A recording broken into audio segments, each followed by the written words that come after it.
গুনাহ বা মন্দ কাজের যত উপায় উপকরণ আছে এসবের অন্যতম হচ্ছে নফস। নফস শব্দের অর্থ এক কথায় প্রকাশ করা যায় না, প্রধানত মানুষের নিজস্বতা এবং ব্যক্তির সত্তা, আমিত্ব, প্রবৃত্তি অর্থেও নফস শব্দ ব্যবহৃত হয়। মনের খেয়াল খুশি মতো চলার নামই হলো প্রবৃত্তির দাসত্ব। নফস বা প্রবৃত্তি মানুষের অন্যতম প্রধান শত্রু। আল্লাহওয়ালাদের মতে মানুষের অন্তরে দুটি বিপরীতমুখী শক্তি আছে, তার একটি হচ্ছে নফস এবং অপরটি হচ্ছে রূহ। মানব সৃষ্টির সূচনা থেকে রূহ এবং নফসের দ্বন্দ্ব চলছে। প্রিয় মুসলিম ভাই আমার, নফসকে কিভাবে নিয়ন্ত্রণ করা যায় এই বিষয়ে আমরা 5টা উপায় জানব। নাম্বার 1, আল্লাহর কুদরত এবং তার গুণাবলী নিয়ে চিন্তা করা।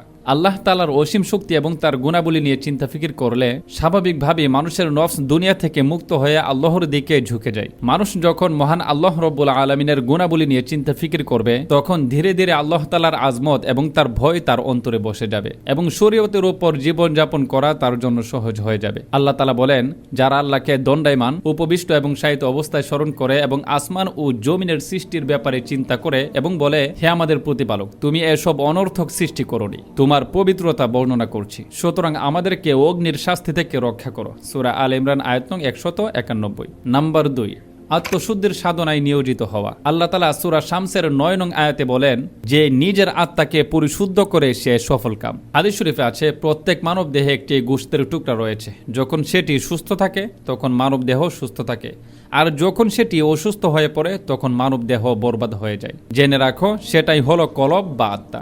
উপরোক্ত কোরআনের আলোকে এবং হাদিসের আলোকে বোঝা যায় যে আত্মার পরিশুদ্ধি একান্ত কর্তব্য ও জরুরি। নাম্বার 3, মৃত্যু পরবর্তী জীবন নিয়ে চিন্তা করা। মৃত্যু চিরন্তন অবিচল সত্য, যে সত্য ভুলে থাকা যায় কিন্তু অতিক্রম করা যায় না, এড়িয়ে যাওয়া যায় না। সব সময় মৃত্যুকে চিন্তা করবেন, যেটাকে আল্লাহওয়ালাদের মতে মোরাকাবা বলে। এতে নফসের কুপ্রবৃত্তি থেকে বাঁচা যায়। এবং নাম্বার 4, হিসাব করা। জীবনে যা কিছু করেন তার হিসাব রাখা এবং আপনার নফসকে নিয়ন্ত্রণ করা। রাসূল সাল্লাল্লাহু আলাইহি ওয়াসাল্লাম বলেন, তোমাদের চূড়ান্ত হিসাব নেওয়ার আগেই তোমরা তোমাদের হিসাব নাও। এবং নাম্বার 5, ইবাদত বন্দেগী ও সুন্নতের অনুসরণ।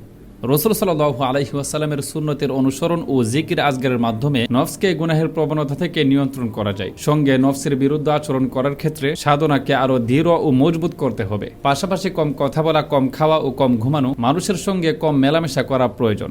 আল্লাহ রাব্বুল আলামিন এই 5টা বিষয় আমাদেরকে মানার তৌফিক দান করুন।